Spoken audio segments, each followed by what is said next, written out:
The fluorescent lights of the city's shelter cast cold shadows across 5 chain-link kennels. Inside, warriors who once faced down armed suspects and searched through rubble now wait for a death they don't understand. Titan, a massive German shepherd with graying muzzle, presses against the wire, not in aggression, but in confusion. Why has his handler abandoned him? Welcome to Mr. Bryan's Tale, where every story takes you on an unforgettable journey. Whether it's thrilling adventures, heartwarming moments, or tales that'll keep you on the edge of your seat, this is your destination for captivating storytelling. If you love getting lost in exciting narratives and discovering new worlds with every video, you're in the right place. Don't forget to hit that like button and subscribe so you never miss out on the next amazing tale. Trust me, you won't want to miss what's coming next. Officer Elijah Sundown stands before these kennels, his reflection distorted in the metal gates. He's a solid figure in his K9 unit uniform, dark hair cropped close, weathered face bearing the lines of someone who's seen too much injustice. His hand trembles as he touches Titan's cage. 24 hours. That's all he has before the city processes these dogs like surplus equipment. But Sundown didn't spend 15 years building bonds with these animals to watch bureaucracy destroy them. His jaw sets with determination. Chief Pierce thinks this is about budgets. Sundown knows it's about honor. And he's about to remind everyone what that word means. Elijah Sundown's phone buzzes at 3:47 a.m. The message is anonymous. Check holding facility. Section D. You have until tomorrow night. By 5 a.m., he's standing in the municipal animal shelter's back corridor, a place the public never sees. The smell hits him first. Industrial cleaner trying to mass the spare. Then the sound, not barking but whimpering. Warriors reduced to confused children. 5 kennels. 5 dogs. 5 death sentences. Titan, the German shepherd, 11 years old, graying around the muzzle. Scar across the shoulder from taking a bullet meant for Sundown's mentor, Officer James Whitefeather. Titan's amber eyes lock onto Sundown with heartbreaking recognition. Ace, the Belgian Malinois, 9 years old, apprehended 47 suspects. 3 commendations for valor. Now pacing in circles, his training keeping him alert even as confusion clouds his purpose. Scout, the Dutch Shepherd mix, 10 years old, searched through the Riverside Apartments collapse, pulled 4 people from rubble. Her rear legs shake with arthritis, but her nose still works perfectly. Zara, the female German shepherd, 8 years old, youngest of the group, bomb detection specialist, saved hundreds of lives at the convention center threat last year.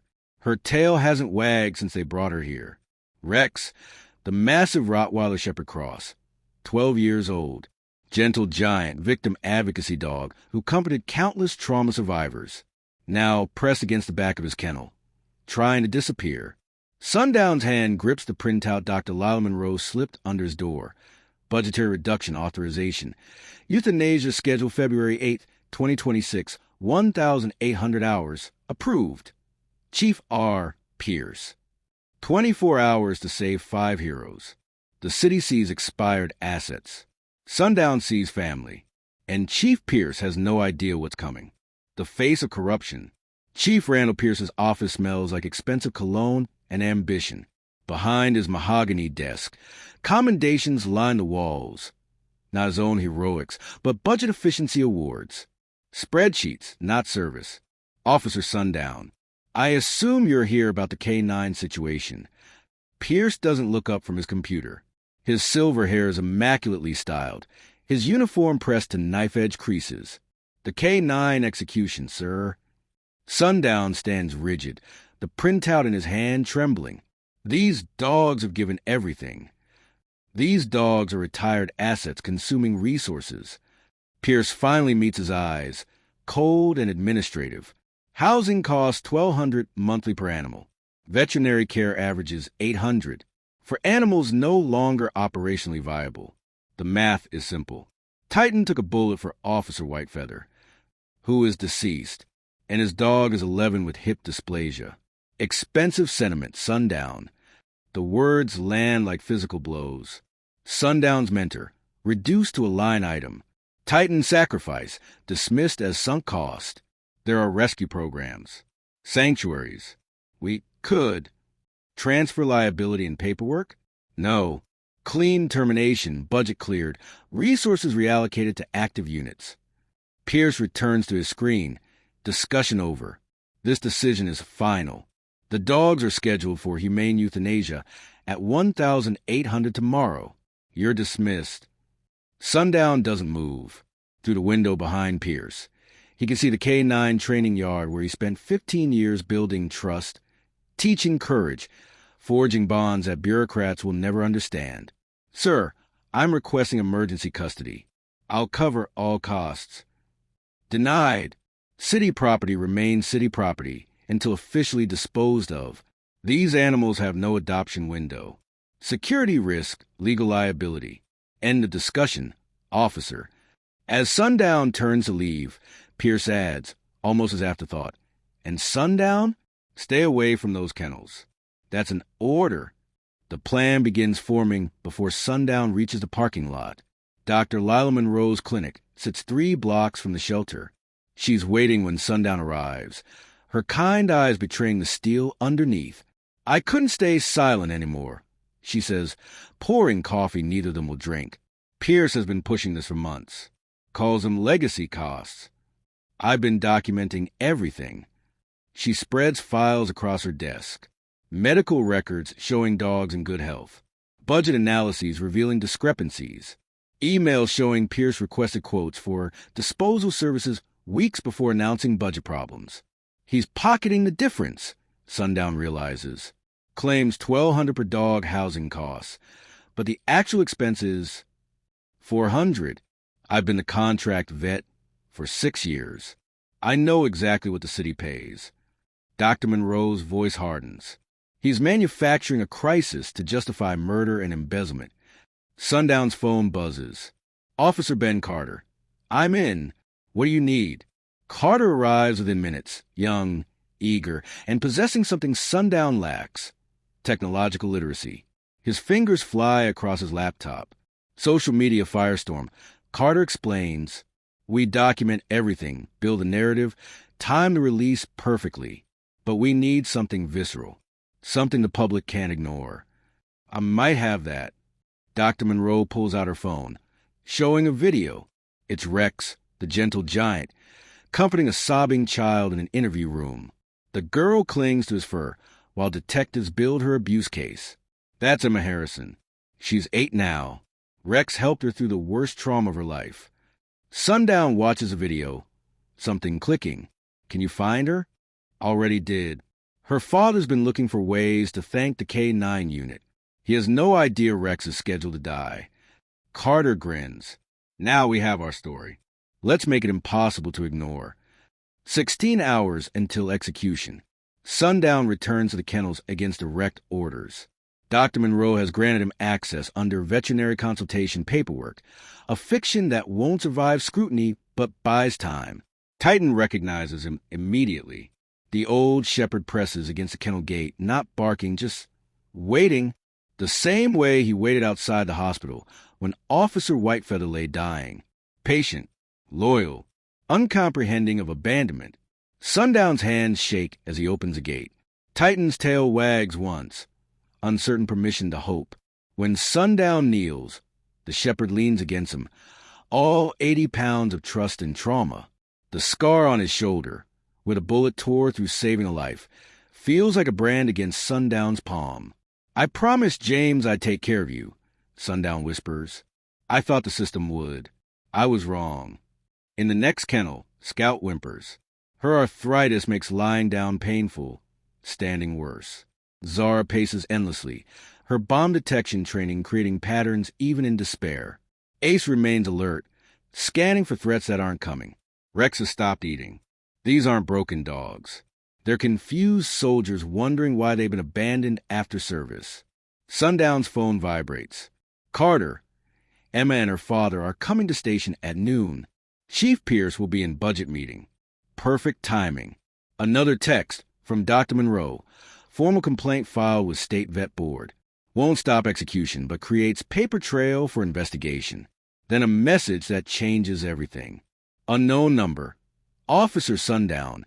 This is Emma's father, Marcus Harrison. Ben Carter told me what's happening. Rex saved my daughter's life. I'm a civil rights attorney. Let me return the favor. The pack is forming. Not just the dogs, the humans who remember what loyalty means. 12 hours until execution. The plan solidifies. The police station's community room fills at 11:47 a.m. Emma Harrison enters holding her father's hand, clutching a worn photo of herself with Rex. Word is spread through unofficial channels. Officers who work with the K9s, families who were protected by them, the local press accidentally tipped off. Chief Pierce storms at 11:52, face crimson. What is the meaning of this unauthorized gathering? Sundown stands. Community input session. Public record. Perfectly authorized, sir. Carter's laptop is already streaming to multiple platforms. 47 viewers become 400 in seconds. Emma approaches the podium.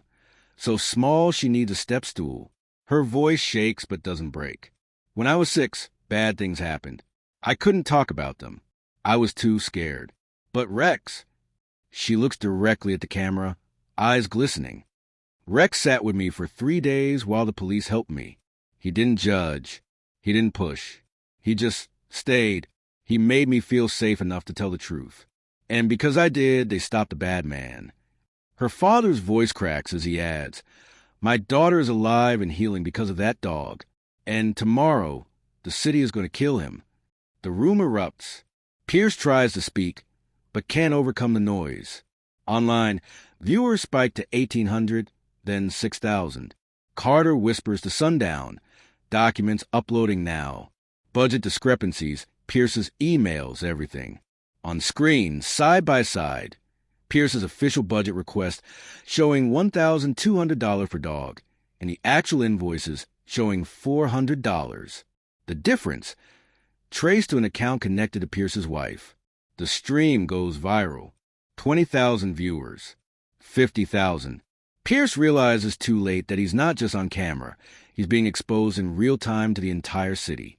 The emergency city council session convenes at 4:37 p.m. Pierce is conspicuously absent, on administrative leave pending investigation. The viral video has reached 300,000 views. Email servers crash under constituent demand. The vote is unanimous, 7-0 to suspend the euthanasia order. But Sundown wants more than suspension. Marcus Harrison stands, attorney mode activated. I'm proposing the K9 legacy program. Retired service dogs receive lifetime care funded by community donations and corporate sponsorship. I've already secured $50,000 in pledges in 3 local businesses offering veterinary services at cost. Councilwoman Martinez adds, the public relations value alone justifies this. We look like heroes instead of... She glances at the empty seat where Pierce should be. Whatever that was. By 5:45 p.m., the program is approved. By 6 p.m., 18 minutes before scheduled execution, Sundown has emergency custody paperwork signed. He returns to the kennels at 6:23 p.m. Dr. Monroe is already there, tears streaming as she unlocks each gate.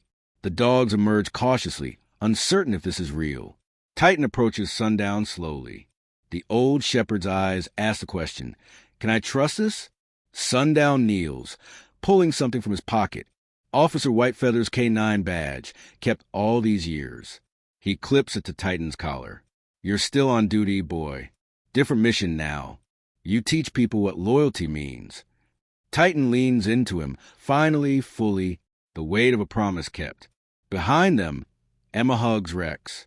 Scout's tail wags for the first time in weeks. Zara presses against Dr. Monroe's legs.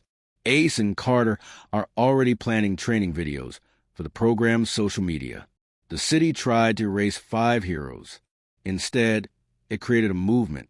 And Sundown kept his promise to a fallen brother.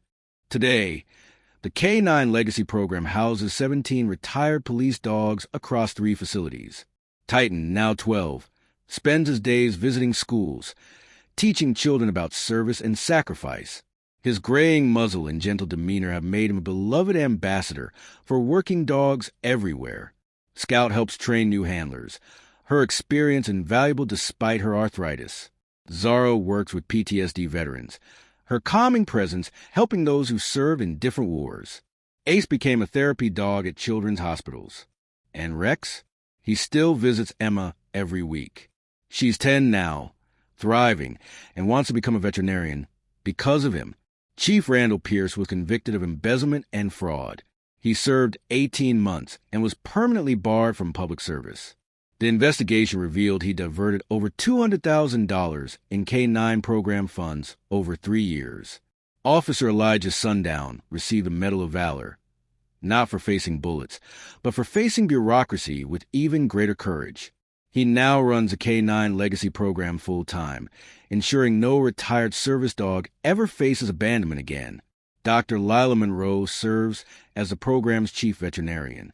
Officer Ben Carter manages their social media, which has grown to over 500,000 followers. Marcus Harrison provides pro bono legal services, ensuring the program's protection. And Emma? She volunteers every Saturday, reading to the older dogs and reminding everyone why this fight mattered. Sometimes the greatest courage isn't charging into danger. It's standing up when everyone expects you to stay silent. It's keeping promises when the system calls them inconvenient. It's remembering that loyalty isn't a budget line item. It's a covenant. 5 dogs were supposed to die.